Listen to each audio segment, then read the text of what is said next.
HTJ.tax, the international tax firm for 6, 7, and 8-figure investors and entrepreneurs who are living that international life. Are you ready?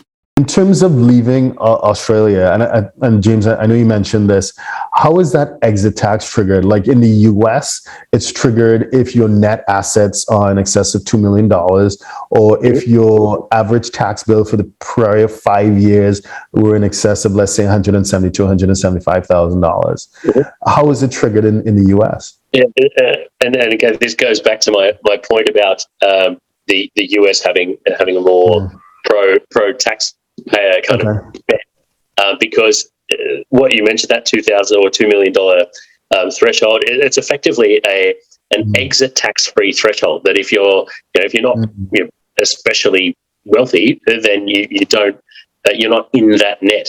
From an Australian tax perspective, unless the only assets you have are taxable Australian property, most notably real property.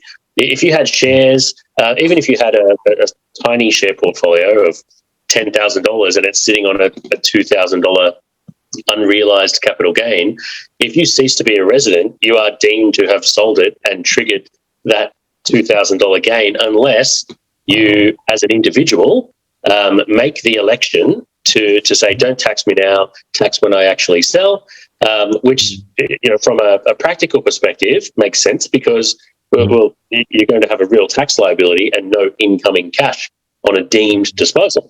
But the downside is you're giving up that capital gains tax discount going forward. So to answer the question, it's you don't get that $2 million kind of free kick in terms of your asset position. It's just you're in.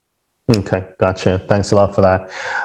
So if you're a 6, 7, or 8-figure investor, entrepreneur, or business owner who needs a tailor-made solution from a qualified team of professionals, we can help you achieve the international lifestyle, the freedom, and even the tax savings you're looking for.